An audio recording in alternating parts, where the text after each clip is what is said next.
Get the inside track on 20 top business trends for 2020 from Joel Block. Joel's insights bring Wall Street to your street so you can profit from the inside in 2020. Just text the word TREND to 72000. That's 72000 and download your free copy today. Grab your phone and get the inside track on business trends that affect you and your business. Just text the word TREND to 72000 for your copy now.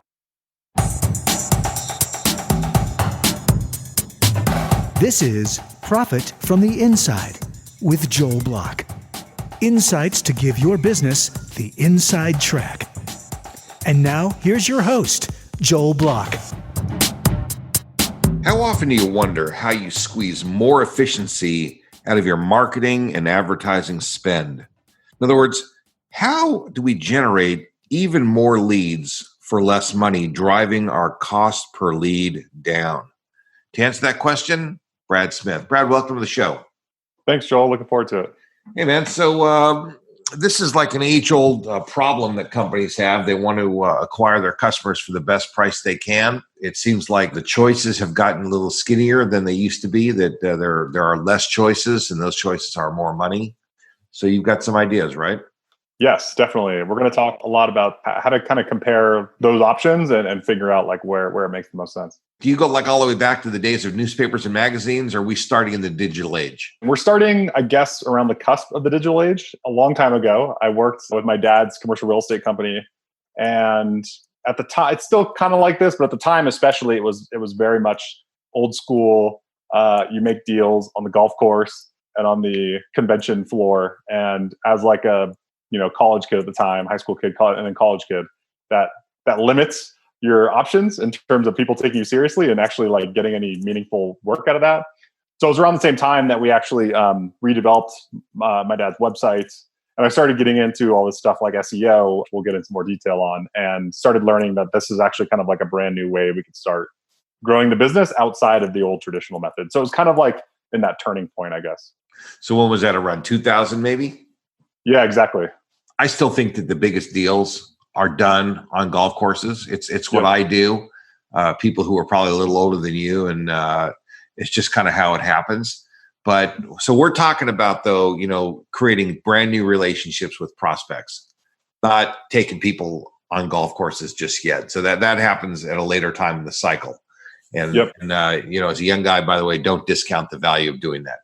No, I don't. What's funny is I run 2 digital marketing agencies, and our best leads still come from personal referrals. Yeah, of course. The trick is, like you're saying, it's the initial discovery and visibility. So it's like, how do you just get people to know who you are? It is absolutely shocking to me how many relationships I have, really, really good, deep relationships, started somehow online.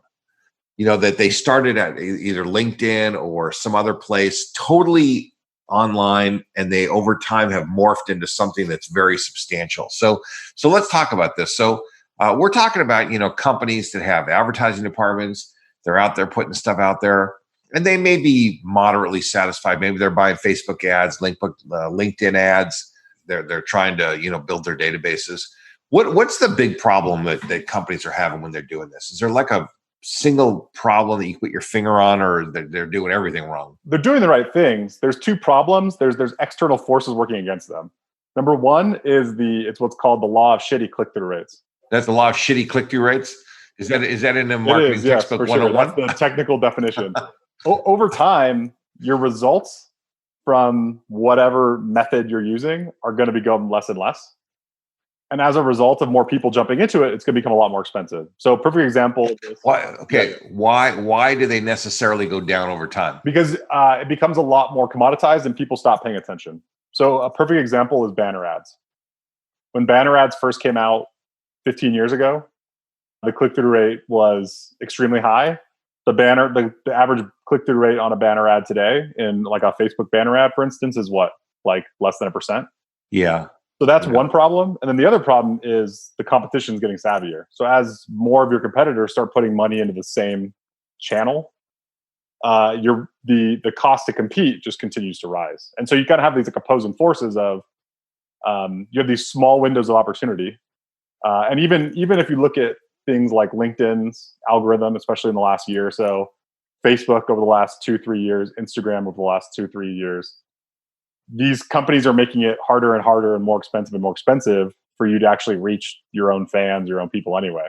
And so that's the big problem, is that over time, a lot of these, especially digital advertising based places, they're all auctions, and they're only going to get more expensive. Yeah, the irony is, and a lot of people don't understand this on Facebook, that if you want to never see somebody again, just like their page. Yeah. And then Facebook will never show you their stuff ever again unless that person pays to connect with you. So it's the most bizarre thing that they encourage you to connect with all your friends and get them to like your page and all your stuff. But the second you like their page, then you got to pay Facebook to see the stuff that's on your page. It's a very it's very smart, very counterintuitive, but I guess it's working for them. You know what? Like on Facebook, let's say you buy ads. Talk about this diminishing return thing still. You buy ads and you say, okay, we're going to run ads in the New York City area. Then we're going to run them in New Jersey. Then we're going to run them in Philadelphia. Then we're going to run them in Washington, D.C. And you kind of move around the country. Then you're not seeing the same people over and over. Does it still diminish over time? Not as much. So it's a slower diminishing. And that's also true, not just based on geography, but if you also use things like custom audiences on Facebook, not to get too nerdy and go down a rabbit hole, but if you use lookalike audiences based on your current customers, for instance, if you're targeting people in new areas that you already know should be more predisposed to receiving what you want to sell them, you can still maintain like a good ratio in terms of like ad spend to yeah. We've had problems using Facebook for advertising. First of all, it's very labor intensive. It's a much more intensive than you think. I mean, you have to have somebody dedicated to doing this sort of thing. They have to be paying attention. They have to really know what they're doing. They have to be very well trained in this sort of thing. It's not just something you pick up over the weekend. The other thing is that the Facebook algorithms have kicked a lot of stuff out, like anything in real estate, anything related to money, anything, there's all these different things that there's all these federal guidelines that Facebook is afraid of, and they've just basically kicked everything out that relates to any of these, equal opportunity situations. Yeah, it's really hard. It's challenging because it's we've seen similar stuff with Google Ads and AdWords, but it's been probably less involvement in a sense of like they don't deny like supplement companies, for example. I think at least for the longest time, supplement companies were always an issue on Facebook. Their guidelines are suspiciously strict for advertising as opposed to just like, any old normal stuff that you can put up on Facebook, and they don't seem to mind or do much to take down or police. But on the advertising side, they do keep it like really strict in terms of what's allowed and what's not. Yeah. So what's the secret? I mean, so you've got, your firm, do you run these campaigns for people, or do you have some secret sauce that's better than just running a campaign? Yeah, so we don't run a lot of active campaigns, advertising campaigns for companies. My company, Codeless, is a content production company. So we're the ones creating and publishing all the assets, is how I like to phrase it, just as a point of comparison. And on this topic, I think one of the things that, how do you maintain or possibly decrease ad spend on Facebook a little bit? You increase the quality of the content that you're advertising. So it is kind of one of those things that helps give you a little bit more control, but then it also opens you up to a lot of other avenues outside of any one channel, where you can start bringing in traffic from search engines and other places. So that's essentially what we do. We aren't technically managing campaigns for a lot of these companies. You are producing content that they then use in their campaigns. How do you keep the content from being stale or static? I mean, you put the content out there, and like in a newspaper, you put it out there and it's like static. That's it. You get one thing. But on Facebook, it can shuffle up. I mean, do you address that?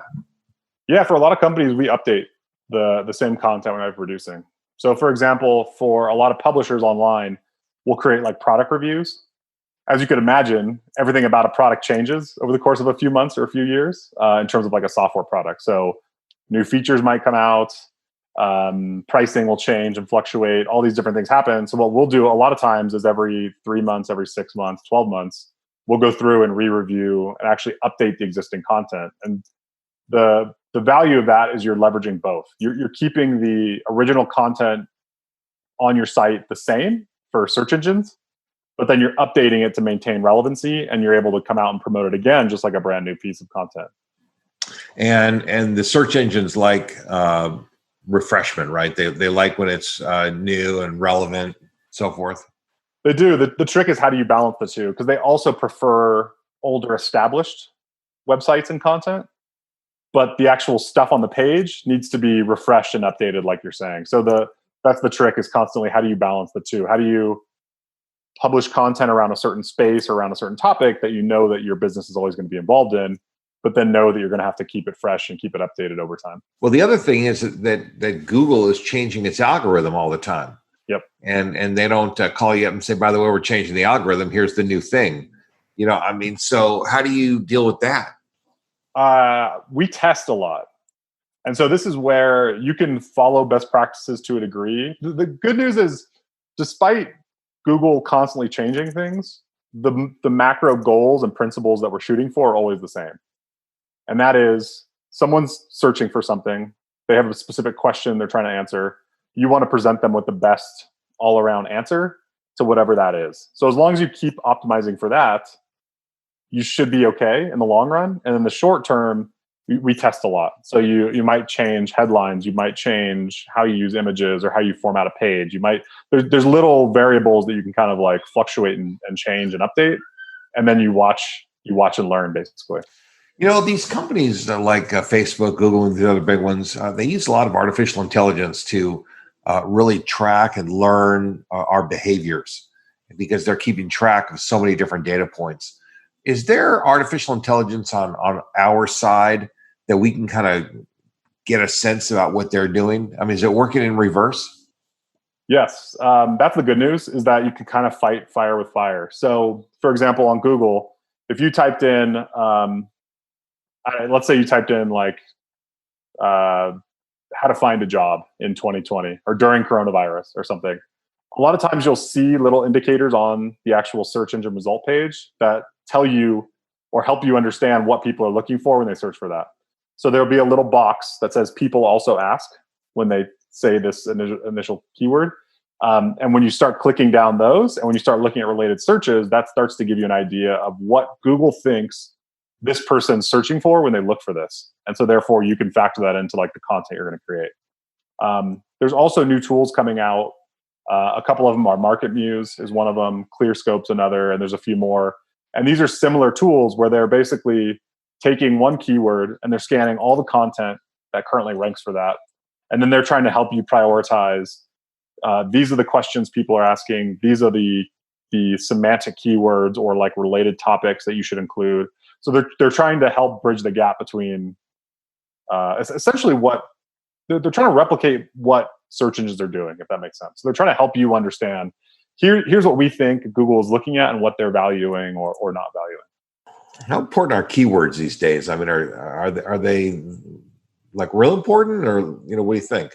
They are. It's tricky because it's become a lot more. Everything's become a lot more nuanced, and so keywords are important because you're trying to target something to answer that initial problem or question.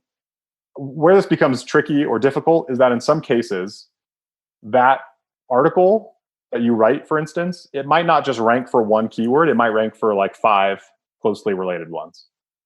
So what's happening is Google's doing a better job understanding search intent. And so if people say one thing, they might mean something else.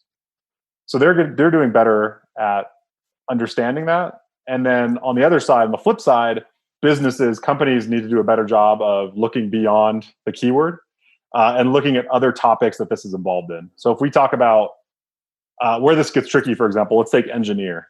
Engineer could be civil engineer, could be software engineer, could be like several different types of engineers.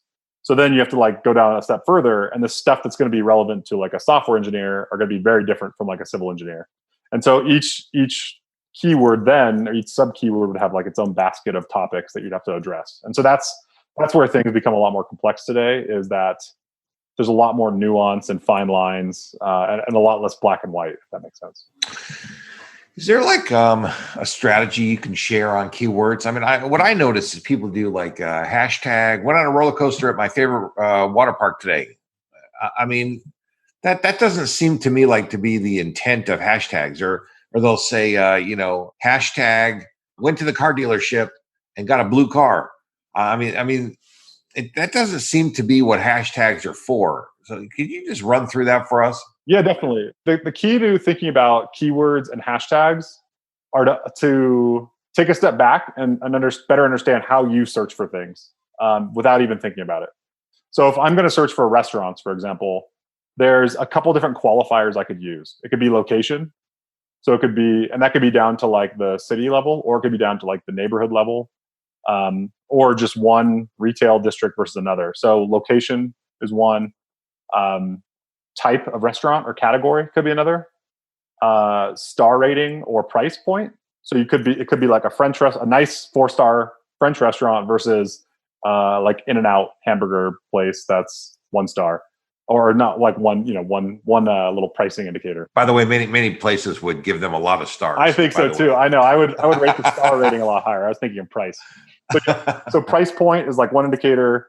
Type or style or category, location. So once you start grouping information based on that, that's what helps you find better keywords and hashtags, because you better understand how to make whatever it is you're going to talk about more relevant to those people based on these different qualifiers or criteria.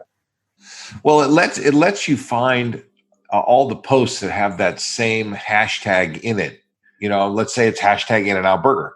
All the posts that have In-N-Out Burger in them are all going to show up together, and you can look through them and see what you're looking for. Right? That's the goal. Exactly. And so if you pick something that's really off the wall that no one will ever think of, there'll be 1 or 0 entries in that thing when you click on the hashtag. Exactly. And you can really take this a lot further. So for example, if we're talking about Irvine, California, or Orange County, California, there's probably 10 In-N-Outs. So if you start layering these, if you take In-N-Out, Laguna Niguel, it's in a very specific, then you can look at, okay, well, who's referencing and promoting that In-N-Out in Laguna Niguel? And then those become your targets, your people that you want to attract with whatever, keywords, hashtags, just emailing them directly, getting them on the phone. Like, you could go old school with this stuff. It doesn't have to be, like you said at the very beginning, it's often better to actually try to meet these people and make connections with these people, because the friendships or whatever it's gonna hey, can you link me in your newsletter? Hey, can you promote me on your website? Hey, can you give me something on Instagram? You could kind of like help each other in multiple different ways. Well, I sort of guess it depends on the price of the product. If you're selling something for $20, you're not meeting people. You're just burning through a lot of leads. If you're selling something for $5,000, then you'll have a salesperson call them up, work them for a little bit. But if you're selling something for $1 million or $5 million, then you probably need to meet in person and start to create some relationship, because it's going to be a little bit of a longer transaction time. I mean, so yeah, whatever's relevant for your business, you have to figure out, high volume, medium volume, low volume.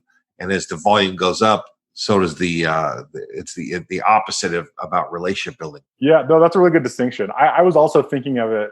I wasn't thinking about individual customers promoting that In-N-Out in Laguna Niguel. I'm thinking of other businesses. I'm thinking of other organizations. So what are the, kind of like you're referencing, what are like the leverage points? If you do have a low price product and you need to reach a lot of people, then it's really costly for me to go to each individual person. But if I go to some hospitality group of South Orange County that promotes like 30 different businesses, then that's how I can leverage my time and spend better. As I'm going to the places, I'm working with the people who are going to put me in front of a lot of people at one time.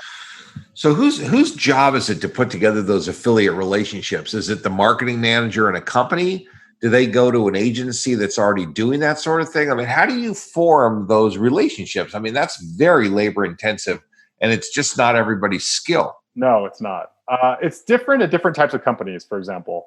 So big software companies, we work with a lot of software companies, and they'll have affiliate divisions, for instance. They'll have like people dedicated to that. A lot of times you don't have that, or it's not as well organized. A lot of times you can just pay for access is often easier.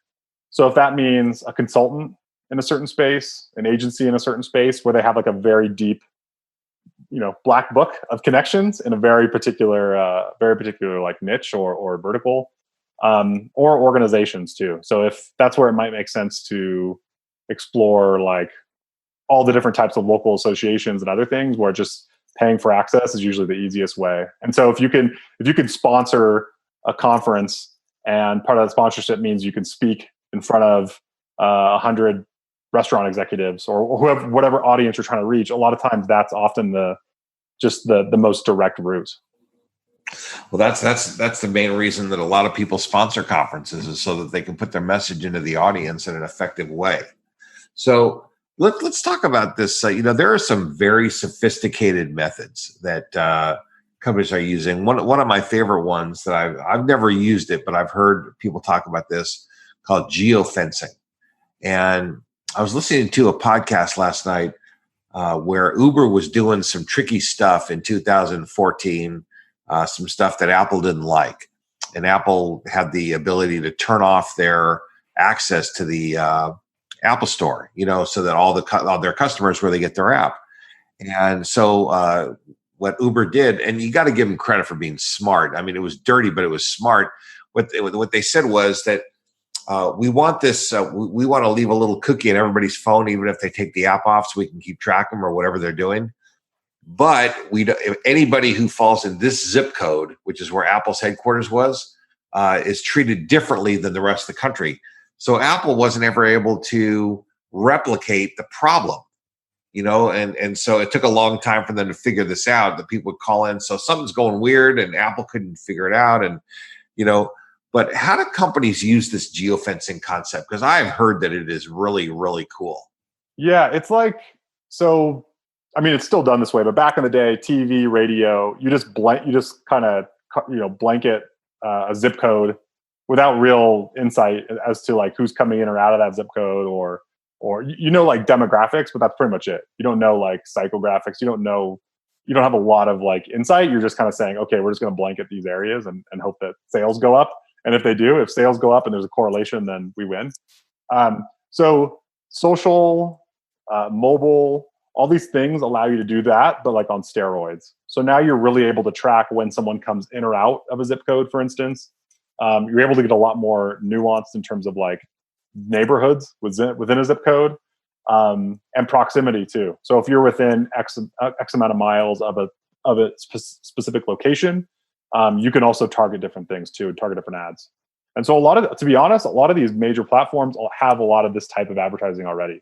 So Facebook, it's funny, but it's not funny in that there's this huge outbreak of cause for concern a year or two ago about what Facebook was allowing people to do and what types of information they were allowing people to get.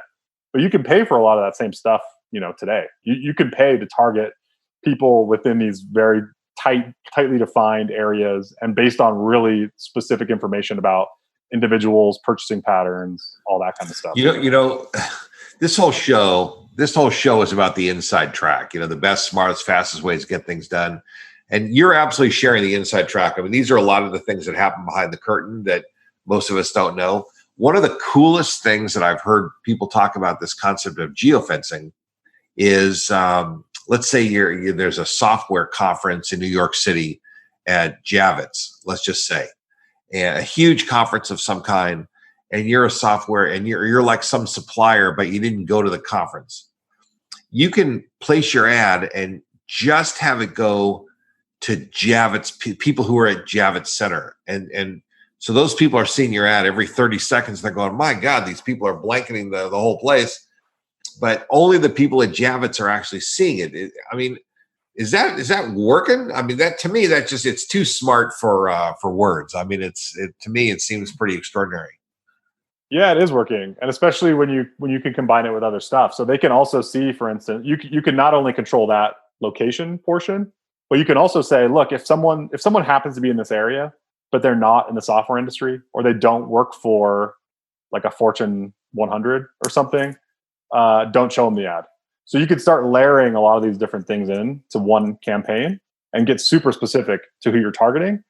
And that means for the people that you are targeting that are a good fit, you can really be aggressive on ramping up spend because you know that it's going to be worth it. And so I think the broader consumer market doesn't really understand or get how much of their personal information is kind of being used against them. to target ads based on past websites they visited, where they work, how much money they make, their race and ethnicity. Like all these things really do get factored in. I mean, it's actually shocking to me how much data, and I guess this is all what's called big data when they aggregate, billions of pieces of information together. So I don't know, it's not your credit report, but information about you personally, like Facebook collects some stuff, and then they buy a lot of information about you. Are they buying things like what you buy at Costco? Yeah. I mean, are they aggregating? Because Costco knows every can of lima beans that you buy. I mean, they know everything. For sure. So, I mean, is Facebook getting that information too?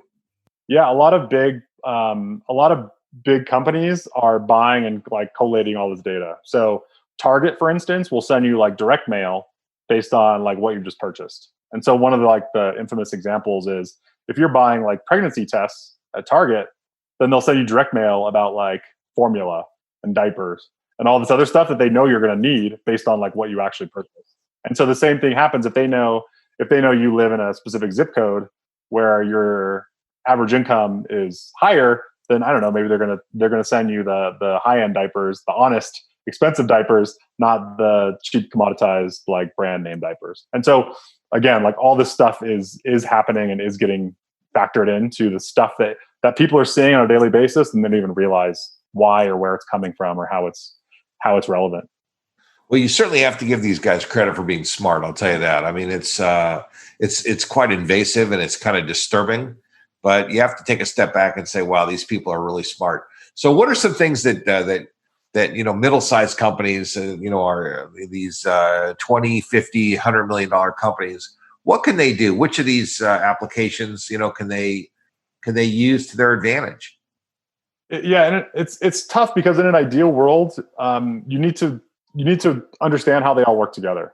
And so, in other words, as you talked about at the very beginning, Facebook, reaching your own fans on Facebook is becoming a lot less effective. And so you can still advertise, and advertising is going to get more expensive. But if you know what you're doing, then you can still make it all work. And so, in other words, advertising on Facebook, you might have several different campaigns. One for the top of the funnel, where you're trying to reach brand new people. One for the middle or bottom of the funnel, where you're trying to get people that now that they know who you are and they're aware of the problem they have and they're looking for solutions. And you want to dovetail that with other stuff. So you want to dovetail that with what's happening on your website. What are people visiting blog posts on your website? Are they visiting case studies? Did they put something in the cart but they didn't finish? And then you want to tie your ads back into all that stuff. So if someone's the way to get more better leverage out of your advertising is to say, brand new people who haven't been to our website before, let's just give them a blog post.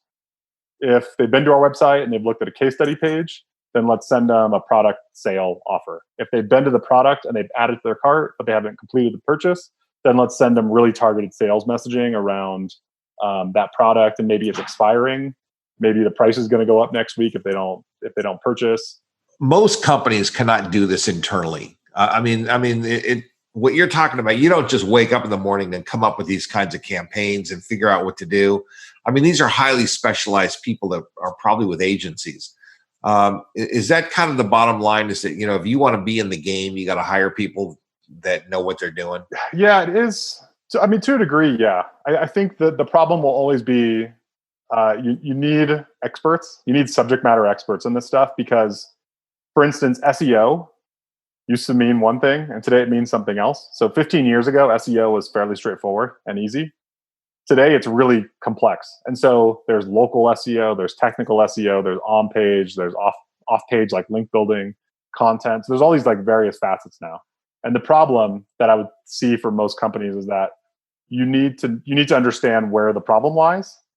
But on the plus side, there's better tools, and there's better tools that are more readily available for like mid-market companies where it's not just enterprise stuff. So for example, HubSpot in the marketing space does a really good job of actually like helping people pull all this data in. It's still expensive, but again, it's cost in marketing should be relative because it should be, well, what are you getting for what you're spending? If you're spending more, but you're getting a lot more, then maybe it's worth it. Right. It's not an absolute number. It's a relative number to the amount of to really what it provides. One more example real quick is on the Facebook, because we spent so much time there, would be like Adespresso, who's actually one of our clients on the content side. But Adespresso is a tool that helps you create all these campaigns. And what they do is really cool. They let you create different advertisements. They help you test different channels in the same campaign. So it'll just run this stuff for you. Even if you don't know what you're doing, it'll run it for you. And then it'll tell you, okay, we're going to pause this channel because you're spending way too much there. And we're going to like focus your budget where it is actually working. And so there are better tools like that take a lot of the heavy lifting off your plate, as long as you kind of know the basics. Well, listen, Brad, that's the inside track, and I appreciate you sharing the inside track with the listeners from Profit from the Inside, because this stuff. What you're talking about is really complicated, but it also is really urgent for companies to take advantage, because their competitors are taking advantage of these tools, and if they don't do it, then they're going to be left behind. And I'm all about helping companies to disrupt their competitors' future, and you can't do it if you're not using some state-of-the-art tools. So thank you for being with us. We're going to put your contact information in the show notes, because you are a wonderful resource for companies to reach out to. So thank you very much for being on the show, and hopefully we'll stay in touch. Yeah, thanks, Joel. Appreciate it. You've been listening to Profit from the Inside with Joel Block. For more insights and to learn more, visit joelblock.com. How about a shout out and a giant thanks to my podcast producer, David Wolf, and his team at Podcast and Radio Networks. Profit from the Inside simply wouldn't be what it is without David and his team. For more information or to learn how you can launch and produce your own podcast, reach out to podcastandradio.com. Get the inside track on 20 top business trends for 2020 from Joel Block. Joel's insights bring Wall Street to your street, so you can profit from the inside in 2020. Just text the word TREND to 72000. That's 72000, and download your free copy today. Grab your phone and get the inside track on business trends that affect you and your business. Just text the word TREND to 72000 for your copy now.